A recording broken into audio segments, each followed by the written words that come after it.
ಧರ್ಮಸ್ಥಳದ ಬುರುಡೆ ಪ್ರಕರಣಕ್ಕೆ ದಿನಕ್ಕೊಂದು ಟ್ವಿಸ್ಟ್ ಸಿಗ್ತಾ ಇದೆ. ಆದರೆ ಧರ್ಮಸ್ಥಳದಲ್ಲಿ ಬುರುಡೆಯ ಉತ್ಖನನ ಪ್ರಕ್ರಿಯೆ ಕೆಲಕಾಲ ಸ್ಥಗಿತಗೊಳಿಸಲಾಗಿತ್ತು.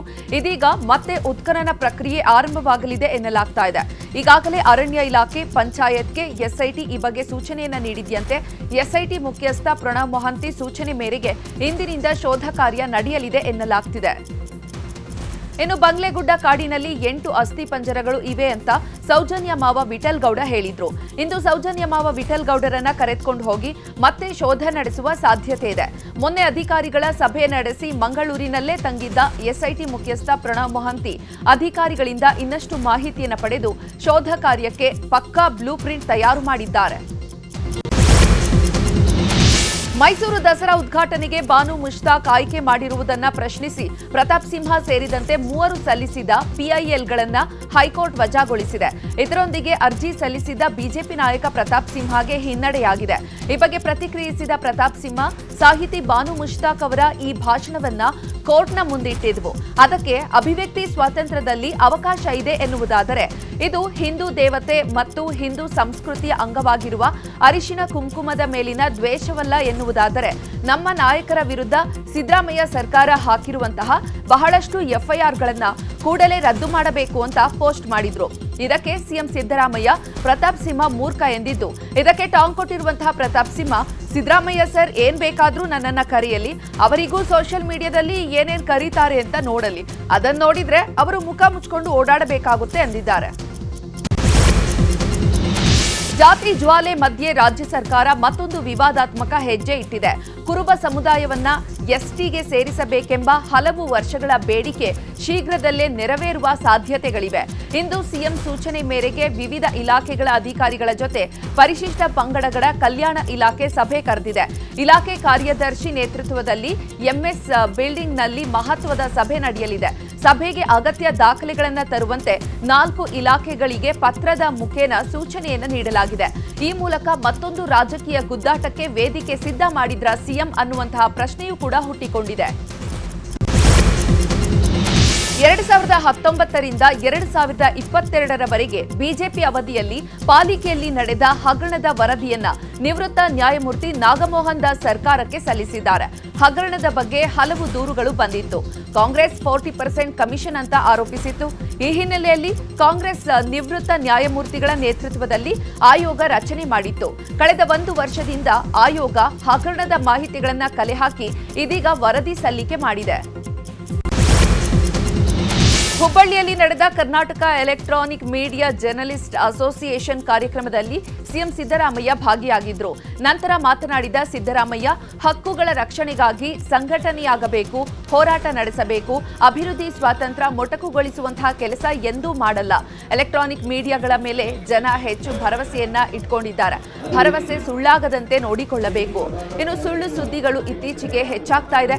ಇದನ್ನ ನಿಯಂತ್ರಣ ಮಾಡಲು ಕಾನೂನು ಮಾಡಲು ಮುಂದಾಗಿದ್ದೇವೆ ಅಂತ ಹೇಳಿದರು. ರಾಜ್ಯದ ಮಲ್ಟಿಪ್ಲೆಕ್ಸ್ ಸೇರಿದಂತೆ ಎಲ್ಲಾ ಚಿತ್ರಮಂದಿರಗಳಲ್ಲಿ ಏಕರೂಪ ದರ ಅಂದ್ರೆ 200 ರೂಪಾಯಿ ಜಾರಿಗೆ ಸರ್ಕಾರ ಅಧಿಸೂಚನೆ ಹೊರಡಿಸಿದೆ. ಆದರೆ ರಾಜ್ಯ ಸರ್ಕಾರದ ನಿರ್ಧಾರವನ್ನ ಪ್ರಶ್ನಿಸಿ ಮಲ್ಟಿಪ್ಲೆಕ್ಸ್ ಅಸೋಸಿಯೇಷನ್ ಆಫ್ ಇಂಡಿಯಾ ಹೈಕೋರ್ಟ್ಗೆ ಅರ್ಜಿ ಸಲ್ಲಿಸಲಾಗಿದೆ. ಇನ್ನು ಏಕರೂಪ ದರ ನಿಗದಿಯಿಂದಾಗಿ ನಮಗೆ ನಷ್ಟ ಆಗಲಿದೆ. 200 ರೂಪಾಯಿಗೆ ಚಿತ್ರ ಪ್ರದರ್ಶನವನ್ನ ಮಾಡಿದ್ರೆ ನಷ್ಟ ಉಂಟಾಗುತ್ತೆ ಅಂತ ಅರ್ಜಿ ಹಾಕಿದ್ದಾರೆ. ಬೆಂಗಳೂರಿನಲ್ಲಿ ಇಂದು ಕೂಡ ಕಾವೇರಿ ನೀರು ಬರಲ್ಲ. ನಿನ್ನೆಯಿಂದ 3 ದಿನ ನಗರದ ಎಲ್ಲ ಜಲರೇಚಕ ಯಂತ್ರ ಮತ್ತು ಕೊಳವೆ ಪೈಪ್ಗಳ ನಿರ್ವಹಣಾ ಕಾಮಗಾರಿ ನಡೆಸಲು ಜಲಮಂಡಳಿ ತೀರ್ಮಾನಿಸಿದೆ. ಹೀಗಾಗಿ ಕಾವೇರಿ ನೀರು ಪೂರೈಕೆಯನ್ನ ಇಂದು ಮತ್ತು ನಾಳೆಯೂ ಕೂಡ ಬಂದ್ ಮಾಡಲಾಗಿದೆ. ಬೆಂಗಳೂರಿನಲ್ಲಿ ಇಂದು ಹಲವೆಡೆ ವಿದ್ಯುತ್ ವ್ಯತ್ಯಯ ಆಗಲಿದೆ. ಆಡುಗೋಡಿ ಉಪಕೇಂದ್ರ ವ್ಯಾಪ್ತಿಯಲ್ಲಿ ವಿದ್ಯುತ್ ಸ್ಥಗಿತ ಆಗಲಿದೆ.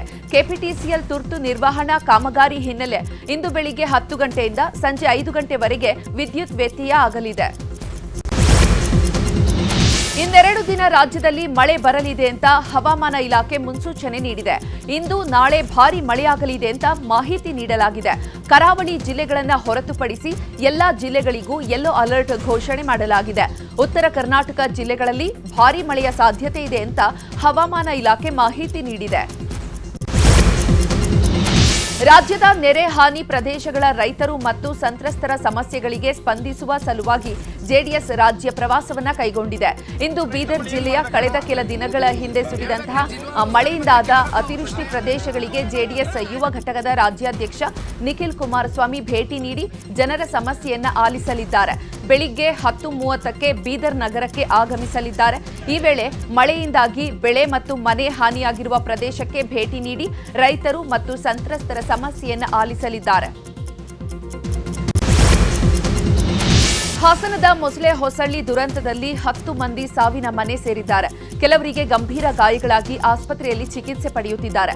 ಆದರೆ ಮೃತಪಟ್ಟ 10 ಮಂದಿ ಕುಟುಂಬಸ್ಥರಿಗೆ ಪರಿಹಾರ ಘೋಷಣೆ ಮಾಡಲಾಗಿದೆ. ಆದರೆ ಗಂಭೀರವಾಗಿ ಗಾಯಗೊಂಡವರಲ್ಲಿ ಕೆಲವರು ಖಾಸಗಿ ಆಸ್ಪತ್ರೆಯಲ್ಲಿ ಚಿಕಿತ್ಸೆಯನ್ನು ಪಡೆಯುತ್ತಿದ್ದಾರೆ. ಇವರಿಗೆ ಸರ್ಕಾರ ಯಾವುದೇ ರೀತಿಯ ನೆರವು ನೀಡಿಲ್ಲ. ಈ ಘಟನೆ ನಡೆದು 3-4 ದಿನವಾದರೂ ಕೂಡ ಜಿಲ್ಲಾಡಳಿತ ಅತ್ತ ಮುಖ ಮಾಡಿಲ್ಲ. ಖಾಸಗಿ ಆಸ್ಪತ್ರೆಯವರು ಬಿಲ್ ಪಾವತಿಸುವಂತೆ ಕೇಳ್ತಿದ್ದಾರೆ. ಆದರೆ ಬಿಲ್ ಕಟ್ಟಲು ಹಣವಿಲ್ಲ ಅಂತ ಗಾಯಾಳುಗಳ ಪೋಷಕರು ಗೋಳಾಡ್ತಿದ್ದಾರೆ. ಹಾಸನದಲ್ಲಿ ಅಶೋಕ್ ಲೇಲ್ಯಾಂಡ್ ವಾಹನದ ಚಾಲಕ ಅಡ್ಡಾದಿಡ್ಡಿ ವಾಹನ ಚಾಲನೆ ಮಾಡಿ ಹುಚ್ಚಾಟ ಮೆರೆದಿದ್ದಾನೆ. ಬೈಕ್ ಸಮೇತ ಆತನ ಮೇಲೆ ವಾಹನ ಹತ್ತಿಸಿಕೊಂಡು ಹೋಗಿದ್ದಾನೆ ಮತ್ತು ಈ ದೃಶ್ಯ ಸಿಸಿಟಿವಿಯಲ್ಲಿ ಸೆರೆಯಾಗಿದೆ. ಅದು ಸಾಲದಕ್ಕೆ ಹಲವು ವಾಹನಗಳಿಗೆ ಡಿಕ್ಕಿ ಹೊಡೆದು ಎಸ್ಕೇಪ್ ಆಗೋದಕ್ಕೆ ಯತ್ನಿಸಿದ್ದಾನೆ.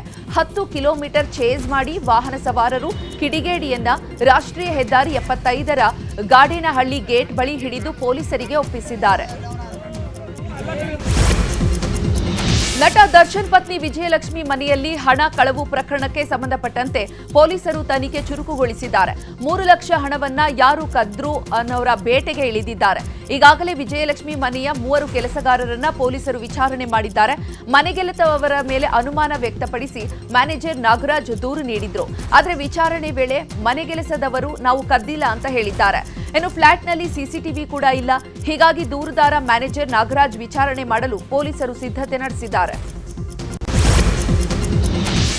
ನಟ ಉಪೇಂದ್ರ ದಂಪತಿಗಳ ಮೊಬೈಲ್ ಹ್ಯಾಕ್ ಮಾಡಿ ವಂಚಕರು ಲಕ್ಷಾಂತರ ರೂಪಾಯಿ ದೋಚಿದ್ದಾರೆ. ಹೀಗಾಗಿ ಉಪೇಂದ್ರ ಮತ್ತು ಪ್ರಿಯಾಂಕಾ ಉಪೇಂದ್ರ ದೂರು ಕೂಡ ನೀಡಿದ್ದು ಕೇಂದ್ರ ವಿಭಾಗ ಸೆಂಟ್ ಠಾಣೆಯ ಸ್ಪೆಷಲ್ ಟೀಮ್ ಕಾರ್ಯಾಚರಣೆ ನಡೆಸ್ತಾ ಇದೆ. ಡೆಲಿವರಿ ಬಾಯ್ಗೆ ನಿಮ್ಮನೆ ಅಡ್ರೆಸ್ ಗೊತ್ತಾಗ್ತಾ ಇಲ್ಲ, ಈ ನಂಬರ್ಗೆ ಕಾಲ್ ಮಾಡಿ ಅಂತ ಯಾವುದೋ ನಂಬರ್ ಕೊಟ್ಟು ಅವರ ಫೋನ್ಗಳನ್ನ ಹ್ಯಾಕ್ ಮಾಡಿದ್ರು. ನಂತರ ಕೆಲವರಿಗೆ ದುಡ್ಡು ಬೇಕು ಅಂತ ಮೆಸೇಜ್ ಹಾಕಿ ಹಣ ವರ್ಗಾವಣೆ ಮಾಡಿಸಿಕೊಂಡು ವಂಚಿಸಿದ್ದಾರೆ. ಹೀಗಾಗಿ ಪೊಲೀಸರು ವಂಚಕರ ಹೆಡೆಮುರಿ ಕಟ್ಟಲು ಕಾರ್ಯಾಚರಣೆ ನಡೆಸುತ್ತಿದ್ದಾರೆ. ಇನ್ನು ಈ ಪ್ರಕರಣದಲ್ಲಿ ಬಿಹಾರದ ನಳಂದ ಮೂಲದ ಒಂದು ಅಕೌಂಟ್ಗೆ ಹಣ ವರ್ಗಾವಣೆ ಆಗಿರೋದು ಗೊತ್ತಾಗಿದೆ. ವಿಕಾಸ್ ಕುಮಾರ್ ಎನ್ನುವವರ ಅಕೌಂಟ್ಗೆ ಹಣ ವರ್ಗಾವಣೆ ಆಗಿದೆ. ಸುಮಾರು 2 ಲಕ್ಷಕ್ಕೂ ಅಧಿಕ ಹಣ ವರ್ಗಾವಣೆ ಆಗಿರುವ ಮಾಹಿತಿ ಸಿಕ್ಕಿದ್ದು ಸುಮಾರು 100ಕ್ಕೂ ಹೆಚ್ಚು ಜನರಿಗೆ ಹಣಕ್ಕಾಗಿ ಮೆಸೇಜ್ ಮಾಡಿದ್ದಾರೆ. ಸದ್ಯ 4 ಅಕೌಂಟ್ಗಳನ್ನು ಫ್ರೀಸ್ ಮಾಡಿ ತನಿಖೆ ಮಾಡ್ತಿದ್ದಾರೆ. ಮಾಲೂರು ವಿಧಾನಸಭೆ ಚುನಾವಣೆ ಮರು ಮತ ಎಣಿಕೆಗೆ ಸಂಬಂಧಪಟ್ಟಂತೆ ಇಂದು ಮಧ್ಯಾಹ್ನ 2:30ಕ್ಕೆ ಹೈಕೋರ್ಟ್ ಅಂತಿಮ ತೀರ್ಪು ನೀಡಲಿದೆ. 2023ರ ಚುನಾವಣಾ ಫಲಿತಾಂಶ ಮರು ಎಣಿಕೆಗೆ ಮಾಲೂರು ಮಾಜಿ ಶಾಸಕ ಮಂಜುನಾಥ್ ಗೌಡ ಅರ್ಜಿ ಸಲ್ಲಿಸಿದ್ರು. ಆದರೆ 248 ಮತಗಳ ಅಂತರದಿಂದ ಕಾಂಗ್ರೆಸ್ ಅಭ್ಯರ್ಥಿ ಕೆವೈ ನಂಜೇಗೌಡ ಗೆಲುವು ಸಾಧಿಸಿದ್ರು. ಹೀಗಾಗಿ ಮತ ಎಣಿಕೆಯಲ್ಲಿ ಲೋಪ ಅಂತ ಹೈಕೋರ್ಟ್ಗೆ ಅರ್ಜಿ ಸಲ್ಲಿಸಿದ್ರು. ಕಳೆದ 2 ವರ್ಷದಿಂದ ವಾದ ಪ್ರತಿವಾದ ನಡೆದಿದ್ದು ಇಂದು ಅಂತಿಮ ತೀರ್ಪು ಹೊರಬೀಳಲಿದೆ. ಸೆಪ್ಟೆಂಬರ್ 12ರಂದು ಕೋಲಾರದ ಕ್ಷೇತ್ರನಹಳ್ಳಿ ಸರ್ಕಾರಿ ಶಾಲೆಯಲ್ಲಿ ಶಿಕ್ಷಕಿ ಮೇಲೆ ಹಲ್ಲೆ ನಡೆದಿತ್ತು. ಶಾಲೆಗೆ ಬಾರದ ವಿದ್ಯಾರ್ಥಿಯನ್ನ ಪ್ರಶ್ನಿಸಿದ್ದಕ್ಕೆ ಶಾಲೆಯಲ್ಲೇ ಶಿಕ್ಷಕಿ ಮಂಜುಳಾ ಮೇಲೆ ವಿದ್ಯಾರ್ಥಿ ತಂದೆ ಚೌಡಪ್ಪ ಹಲ್ಲೆ ಮಾಡಿದ್ರು. ಈ ವೇಳೆ ಶಿಕ್ಷಕಿ ತಲೆಗೆ ಬಾಗಿಲು ತಗುಲಿ ಗಾಯಗಳಾಗಿತ್ತು. ಇದೀಗ ಆರೋಪಿ ಚೌಡಪ್ಪನನ್ನ ಬಂಧಿಸಲಾಗಿದೆ. ತಿರುಪತಿಗೆ ಹೋಗಿ ತಲೆ ಬೋಳಿಸಿಕೊಂಡಿದ್ದ ಚೌಡಪ್ಪನನ್ನ ಅರೆಸ್ಟ್ ಮಾಡಿದ್ದಾರೆ. ಬೀದರ್ ನಗರದ ಆದರ್ಶ ಕಾಲೋನಿಯಲ್ಲಿ ಅಮಾನವೀಯ ಘಟನೆಯೊಂದು ನಡೆದಿದೆ. ಮಲತಾಯಿಯ ಕ್ರೌರ್ಯಕ್ಕೆ ಬಾಲಕಿ ಬಲಿಯಾಗಿದ್ದಾಳೆ. ಮನೆ ಮೇಲೆ ಆಟ ಆಡ್ತಾ ಇದ್ದ 7 ವರ್ಷದ ಮಗುವನ್ನ ನೂಕಿ ಮಲತಾಯಿ ಕೊಲೆ ಮಾಡಿದ್ದಾಳೆ. ಆಗಸ್ಟ್ 28ರಂದು ಮಲತಾಯಿ ರಾಧಾ ಬಾಲಕಿ ಶಾಲಿಯನ್ನ ಆಟವಾಡಿಸುವ ನೆಪದಲ್ಲಿ 3ನೇ ಮಹಡಿ ಮೇಲೆ ಕರೆದುಕೊಂಡು ಹೋಗಿದ್ದಾಳೆ. ಆ ವೇಳೆ ಚೇರ್ ಮೇಲೆ ನಿಲ್ಲಿಸಿ ಯಾರಿಗೂ ಅನುಮಾನ ಬರ್ದೇ ಇರೋ ರೀತಿಯಲ್ಲಿ ಮೇಲಿಂದ ತಳ್ಳಿ ಕ್ರೌರ್ಯ ಮೆರೆದಿದ್ದಾಳೆ. ಇದನ್ನ ಸಹಜ ಸಾವು ಅಂತ ಎಲ್ಲರೂ ಕೂಡ ಅಂದ್ಕೊಂಡಿದ್ರು. ಆದ್ರೆ ಪಕ್ಕದ ಮನೆಯ ಸಿಸಿಟಿವಿಯಲ್ಲಿ ಈ ಕ್ರೂರ ಮಲತಾಯಿ ಅಟ್ಟಹಾಸ ಸೆರೆಯಾಗಿದೆ. ಹೀಗಾಗಿ 7 ವರ್ಷದ ಮಗಳನ್ನ ಕೊಂದ ಹಂತಕಿ ರಾಧಾಳನ್ನ ಪೊಲೀಸರು ಬಂಧಿಸಿದ್ದಾರೆ. 43 ಲಕ್ಷ ಮೌಲ್ಯದ ಗಾಂಜಾವನ್ನ ಬೀದರ್ ಪೊಲೀಸರು ಜಪ್ತಿ ಮಾಡಿದ್ದಾರೆ. ಆಶ್ರಾ ಕಾಲೋನಿ ಹತ್ತಿರ ಕಾರಿನಲ್ಲಿ ಬಂದು 3 ಕಿಂಗ್ ಪಿನ್ಗಳು ಮಹಿಳೆಯೋರ್ವಳಿಗೆ ಗಾಂಜಾ ಮಾರುವ ವೇಳೆ ಪೊಲೀಸರು ದಾಳಿ ನಡೆಸಿದ್ದಾರೆ. ಪೊಲೀಸರ ದಾಳಿ ಅರಿತ ಆರೋಪಿಗಳು 43 ಕೆಜಿ ಗಾಂಜಾ ಪ್ಯಾಕೆಟ್ಗಳನ್ನು ಅಲ್ಲಿಯೇ ಬಿಸಾಕಿ ಬೀದರ್ ಮತ್ತು ಗೂನಳ್ಳಿ ಮಾರ್ಗವಾಗಿ ಎಸ್ಕೇಪ್ ಆಗಿದ್ದಾರೆ. ಬಳಿಕ ಮಹಿಳೆಯನ್ನ ವಿಚಾರಿಸಿದಾಗ ಆರೋಪಿತರು ಮಧ್ಯಪ್ರದೇಶದಿಂದ ಕಾರ್ನಲ್ಲಿ ತಂದು ಕೊಡ್ತಾ ಇದ್ರು ಅಂತ ಮಾಹಿತಿ ತಿಳಿಸಿದ್ದಾರೆ. ಹೀಗಾಗಿ ಮಹಿಳೆಯನ್ನ ವಶಕ್ಕೆ ಪಡೆದು ವಿಚಾರಣೆ ಮುಂದುವರಿಸಿದ್ದಾರೆ. ಗಾಂಜಾ ಬಿಸಾಡಿ ಪರಾರಿಯಾದವರು ರೇವಾ ಮತ್ತು ಕಿರು ಮತ್ತು ರಾಹುಲ್ ಎಂದು ಹೇಳ್ತಿದ್ದಾಳೆ ಆ ಮಹಿಳೆ. ಕಾರಿನಲ್ಲಿ ತೆರಳಿದಂತಹ ಆರೋಪಿತರ ಪತ್ತೆಗೆ ಪೊಲೀಸರು ಬಲೆ ಬೀಸಿದ್ದಾರೆ. ಶಿವಮೊಗ್ಗ ನಗರದಲ್ಲಿ ನಡೆದ ಈದ್ ಮಿಲಾದ್ ಮೆರವಣಿಗೆಯಲ್ಲಿ ಡಿಜೆಗಳದ್ದೇ ದರ್ಬಾರ್ ಆಗ್ಬಿಟ್ಟಿದೆ. ಜಿಲ್ಲಾಡಳಿತ ನಿರ್ಬಂಧ ಹೇರಿದ್ದು ಮೆರವಣಿಗೆಯಲ್ಲಿ ಡಿಜೆ ಬಳಸಿದ್ದಾರೆ. ಪೊಲೀಸರ ಸಮ್ಮುಖದಲ್ಲಿ ಡಿಜೆ ಹಾಕೊಂಡು ಮೆರವಣಿಗೆ ಮಾಡಿದ್ದಾರೆ. ಆದರೆ ಸೌಂಡ್ ಮಿತಿ ಮೀರಿದಾಗ ಒಂದು ಡಿಜೆಯನ್ನ ಮಾತ್ರ ಪೊಲೀಸರು ಬಂದ್ ಮಾಡಿದ್ದಾರೆ. ನಾಡಹಬ್ಬ ಮೈಸೂರು ದಸರಾ ಮಹೋತ್ಸವಕ್ಕೆ ಸಿದ್ಧತೆಗಳು ಅದ್ದೂರಿಯಾಗಿ ನಡೀತಾ ಇದೆ. ಮರದ ಅಂಬಾರಿ ಹೊರಿಸಿ ತಾಲೀಮು ನಡೆಸಲಾಗ್ತಾ ಇದೆ. ನಿನ್ನೆ ಅಭಿಮನ್ಯು ಮೇಲೆ ಮರಳಿನ ಮೂಟೆಯನ್ನ ಹೊರಿಸಿ ಆಮೇಲೆ ಮರದ ಅಂಬಾರಿಯನ್ನ ಕೂರಿಸಲಾಗಿತ್ತು. ಒಟ್ಟು 500 ಕೆಜಿಯಷ್ಟು ತೂಕವನ್ನ ಹೊರಿಸಿ ಅರಮನೆಯಿಂದ ಬನ್ನಿ ಮಂಟಪದವರೆಗೂ ಕೂಡ ತಾಲೀಮನ್ನ ನಡೆಸಲಾಗಿತ್ತು. ಅಭಿಮನ್ಯುಗೆ ಹೇಮಾವತಿ, ರೂಪ, ಏಕಲವ್ಯ, ಭೀಮ, ಪ್ರಶಾಂತ್ ಸೇರಿದಂತೆ ಇತರೆ ಆನೆಗಳು ಸಾಥ್ ನೀಡಿವೆ. ದೆಹಲಿಯಲ್ಲಿ ವೀರಶೈವ ಲಿಂಗಾಯತ ಸಂಘಟನಾ ವೇದಿಕೆ ವತಿಯಿಂದ ಶ್ರೀ ವೀರಭದ್ರೇಶ್ವರ ಜಯಂತಿ ನಡೆಯಿತು. ಇತಿಹಾಸದಲ್ಲೇ ಮೊದಲ ಬಾರಿಗೆ ದೆಹಲಿಯಲ್ಲಿ ಉತ್ತರಾಖಂಡ್ನ ಊಖಿ ಮಠದ ಹಿಮವತ್ತೇದಾರ ಭೀಮಾಶಂಕರ ಲಿಂಗ ಜಗದ್ಗುರುಗಳ ಅಡ್ಡ ಪಲ್ಲಕ್ಕಿ ಉತ್ಸವ ನಡೆದಿದ್ದು ವಿಶೇಷ. ಇನ್ನು ಉತ್ಸವದ ಕಾರ್ಯಕ್ರಮದಲ್ಲಿ ಕೇಂದ್ರ ಸಚಿವ ಪ್ರಹ್ಲಾದ್ ಜೋಶಿ ಸೇರಿದಂತೆ ವೀರಶೈವ ಮುಖಂಡರು ಮತ್ತು ಹಲವು ಸ್ವಾಮೀಜಿಗಳು ಭಾಗಿಯಾಗಿದ್ದರು.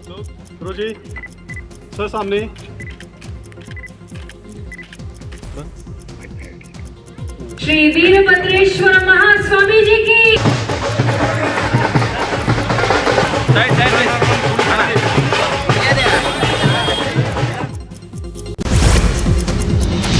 ಚಾಮರಾಜನಗರ ತಾಲೂಕಿನ ಹಳೇಪುರ ಬಳಿ 2 ಚಿರತೆಗಳು ಕಾಣಿಸಿಕೊಂಡಿದ್ದು ಗ್ರಾಮಸ್ಥರಲ್ಲಿ ಆತಂಕ ಉಂಟು ಮಾಡಿದೆ. ಚಿರತೆಗಳು ಓಡಾಡುವ ದೃಶ್ಯ ಕಾರ್ ಚಾಲಕನ ಮೊಬೈಲ್ನಲ್ಲಿ ಸೆರೆಯಾಗಿದೆ. ಹಳೇಪುರ ಸಮೀಪದ ಕಲ್ಪುರದ ಗುಡ್ಡದಲ್ಲೂ ಕೂಡ 3 ಚಿರತೆ ಪ್ರತ್ಯಕ್ಷವಾಗಿದ್ದು ಈ ಭಾಗದಲ್ಲಿ ಚಿರತೆಗಳ ಹಾವಳಿ ಹೆಚ್ಚಾಗಿದೆ ಅಂತ ರೈತರು ಜಮೀನುಗಳಿಗೆ ಹೋಗಲು ಭಯಪಡುವಂತಾಗಿದ್ದು ಚಿರತೆಗಳನ್ನು ಸೆರೆ ಹಿಡಿಯುವಂತೆ ಆಗ್ರಹಿಸಿದ್ದಾರೆ. ಭಾರತಕ್ಕೆ ಅಮೆರಿಕದ ಟೀಮ್ ಬಂದಿದ್ದು ಇಂದು ಸುಂಕ ಸಮರ ಮತ್ತು ವ್ಯಾಪಾರ ಒಪ್ಪಂದದ ಬಗ್ಗೆ ಮಹತ್ವದ ಚರ್ಚೆ ನಡೆಯಲಿದೆ. ಅಮೆರಿಕದ ವ್ಯಾಪಾರ ಪ್ರತಿನಿಧಿ ಆಗಿರುವಂತಹ ಬ್ರ್ಯಾಂಡನ್ ಲಿಂಚ್ ಉಭಯ ರಾಷ್ಟ್ರಗಳ ನಡುವಿನ ದ್ವಿಪಕ್ಷೀಯ ವ್ಯಾಪಾರ ಒಪ್ಪಂದ ಮಾತುಕತೆಗಾಗಿ ಭಾರತಕ್ಕೆ ಆಗಮಿಸಿದ್ದಾರೆ. ಅಮೆರಿಕ ಅಧ್ಯಕ್ಷರಾಗಿ ಟ್ರಂಪ್ ಆಯ್ಕೆಯಾದ ಬಳಿಕ ವ್ಯಾಪಾರ ಮಾತುಕತೆ ಆರಂಭವಾಗಿತ್ತು.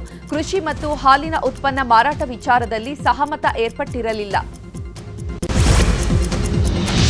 ಕರ್ನಾಟಕ ಮೂಲದ ವ್ಯಕ್ತಿ ಚಂದ್ರನಾಗಮಲ್ಲಯ್ಯ ಅವರ ಹತ್ಯೆಯನ್ನ ಅಮೆರಿಕ ಅಧ್ಯಕ್ಷ ಡೊನಾಲ್ಡ್ ಟ್ರಂಪ್ ಖಂಡಿಸಿದ್ದಾರೆ. ಚಂದ್ರನಾಗಮಲ್ಲಯ್ಯ ಅವರ ಹತ್ಯೆ ವಿಚಾರ ನನಗೆ ತಿಳಿದಿದೆ. ಕ್ಯೂಬಾದ ಅಕ್ರಮ ವಲಸಿಗನೊಬ್ಬ ಈ ಕೃತ್ಯ ಎಸಗಿದ್ದಾನೆ. ಅಕ್ರಮ ವಲಸಿಗ ಅಪರಾಧಿಗಳನ್ನ ಮೃದುವಾಗಿ ಕಾಣುವಂತಹ ಸಮಯ ಮುಗಿದಿದೆ ಎಂದಿದ್ದಾರೆ. ನೇಪಾಳದಲ್ಲಿ ಜನರೇಷನ್ ಝೆಡ್ ಪ್ರತಿಭಟನೆ ಬಳಿಕ ಈಗ ಶಾಂತ ಸ್ವರೂಪಕ್ಕೆ ಬಂದಿದೆ. ಸದ್ಯ ನಿವೃತ್ತ ನ್ಯಾಯಮೂರ್ತಿ ಸುಶೀಲಾ ಕರ್ಕಿ ಮಧ್ಯಂತರ ಪ್ರಧಾನಿಯಾಗಿದ್ದು ಇಂದು ಕಾರ್ಕಿ ಸಂಪುಟಕ್ಕೆ 3 ಸಚಿವರು ಸೇರ್ಪಡೆಯಾಗಿದ್ದಾರೆ. ಇನ್ನು ಕುಲ್ಮನ್ ಘೇಸಿಂಗ್ ಮತ್ತು ರಾಮೇಶ್ವರ ಖನಾಲ್ ಮತ್ತು ಓಂ ಪ್ರಕಾಶ್ ಆರ್ಯಲ್ ಸಚಿವರಾಗಿ ಸೇರ್ಪಡೆಯಾಗಿದ್ದಾರೆ. ಇಂದು 3 ಸಚಿವರಿಗೆ ಅಧ್ಯಕ್ಷ ರಾಮಚಂದ್ರ ಪೌಡೆಲ್ ಪ್ರಮಾಣ ವಚನ ಬೋಧಿಸಿದ್ದಾರೆ. ಬಿಹಾರದಲ್ಲಿ ಚುನಾವಣಾ ಆಯೋಗ ಮತದಾರರ ಪಟ್ಟಿ ಪರಿಷ್ಕರಣೆ ಮಾಡ್ತಾ ಇದೆ. ಏನಾದರೂ ಅಕ್ರಮ ಕಂಡು ಬಂದ್ರೆ ಮಧ್ಯಪ್ರವೇಶ ಮಾಡುವುದಾಗಿ ಸುಪ್ರೀಂ ಕೋರ್ಟ್ ಹೇಳಿದೆ. ಆದರೆ ಈ ರೀತಿಯ ಪರಿಷ್ಕರಣೆ ಆಗುವುದನ್ನು ತಡೆಯಲು ಸಾಧ್ಯವಿಲ್ಲ ಅಂತಲೂ ಸುಪ್ರೀಂ ಕೋರ್ಟ್ ಸ್ಪಷ್ಟಪಡಿಸಿದೆ. ಆದರೂ ಪರಿಷ್ಕರಣೆ ವಿರುದ್ಧ ದೂರುದಾರರಿಗೆ ಅಕ್ಟೋಬರ್ 7ರಂದು ವಾದಿಸಲು ಅವಕಾಶವನ್ನು ಕೊಡಲಾಗಿದೆ. ಈ ವಿಚಾರವಾಗಿ ಸುಪ್ರೀಂ ಕೋರ್ಟ್ ನೀಡುವಂತಹ ಆದೇಶ ಇಡೀ ದೇಶಕ್ಕೆ ಅನ್ವಯವಾಗುತ್ತೆ ಅಂತಲೂ ಕೂಡ ಪೀಠ ಹೇಳಿದೆ. ಇಂಡಿಯಾ ಆಟಗಾರರು ಪಾಕ್ ಕ್ರಿಕೆಟಿಗರಿಗೆ ಶೇಕ್ ಹ್ಯಾಂಡ್ ಮಾಡಿಲ್ಲ ಅಂತ ಪಾಕಿಸ್ತಾನ ಐಸಿಸಿಗೆ ದೂರನ್ನ ನೀಡಿತ್ತು. ಏಷ್ಯಾ ಕಪ್ ಟೂರ್ನಿ ನಿನ್ನೆ ಪಂದ್ಯದಲ್ಲಿ ಟೀಂ ಇಂಡಿಯಾ ಆಟಗಾರರು ಪಾಕಿಸ್ತಾನ ಆಟಗಾರರಿಗೆ ಶೇಕ್ ಹ್ಯಾಂಡ್ ನೀಡಿರಲಿಲ್ಲ. ಇದು ಪಾಕಿಸ್ತಾನ ಆಟಗಾರರಿಗೆ ಅವಮಾನ ಅಂತ ಪಾಕ್ ಮೀಡಿಯಾಗಳಲ್ಲಿ ಚರ್ಚೆಯಾಗಿದೆ. ಪಾಕ್ ಕ್ರಿಕೆಟ್ ಆಡಳಿತ ಮಂಡಳಿ ಅಧಿಕೃತವಾಗಿ ದೂರು ದಾಖಲಿಸಿದೆ. ಇಂಡಿಯಾದ ಬ್ಯಾಡ್ಮಿಂಟನ್ ತಾರೆ ಜ್ವಾಲಾ ಗುಟ್ಟಾ 30 ಲೀಟರ್ ಎದೆ ಹಾಲನ್ನ ದಾನ ಮಾಡಿದ್ದಾರೆ. ಈ ವಿಚಾರ ಸಾಕಷ್ಟು ಶ್ಲಾಘನೆಗೆ ಕಾರಣವಾಗಿದೆ. ಕಳೆದ ಏಪ್ರಿಲ್ನಲ್ಲಿ ತಾಯಿಯಾದಂತಹ ಜ್ವಾಲಾ ಗುಟ್ಟಾ ಮಗುವಿಗೆ ಹಾಲುಣಿಸುವ ಜೊತೆಗೆ ಸರ್ಕಾರಿ ಆಸ್ಪತ್ರೆಗಳಿಗೆ ಹಾಲನ್ನ ಡೊನೇಟ್ ಮಾಡಿದ್ದಾರೆ. ಇನ್ನು ಮದರ್ ಆಫ್ ಮೆನಿ ಇನ್ಫ್ಯಾಂಟ್ ಅಂತ ಮೆಚ್ಚುಗೆ ವ್ಯಕ್ತವಾಗ್ತಾ ಇದೆ. ಇನ್ನು ಮೋಹನ್ ಲಾಲ್ ನಟನೆಯಲ್ಲಿ ಋಷಭ ಎಂಬಂತಹ ಸಿನಿಮಾ ಅನೌನ್ಸ್ ಆಗಿ ಸಾಕಷ್ಟು ತಿಂಗಳಾಗಿತ್ತು. ಈ ಸಿನಿಮಾಗೆ ಕನ್ನಡದ ನಿರ್ದೇಶಕ ನಂದಕಿಶೋರ್ ನಿರ್ದೇಶನ ಮಾಡಿದ್ದಾರೆ. ಆದರೆ ಈ ಸಿನಿಮಾದ ಮುಂದಿನ ಅಪ್ಡೇಟ್ ಯಾವುದೂ ಸಿಕ್ಕಿರಲಿಲ್ಲ. ಹೀಗಾಗಿ ನಿಂತೇ ಹೋಯಿತು ಅನ್ನುವಂತಹ ಟಾಕ್ ಶುರುವಾಗಿತ್ತು. ಇದೀಗ ಈ ಸಿನಿಮಾ ಶುರುವಾಗ್ತಿದೆ ಅಂತ ಸ್ವತಃ ಮೋಹನ್ ಲಾಲ್ ಮಾಹಿತಿಯನ್ನು ಹಂಚಿಕೊಂಡಿದ್ದಾರೆ.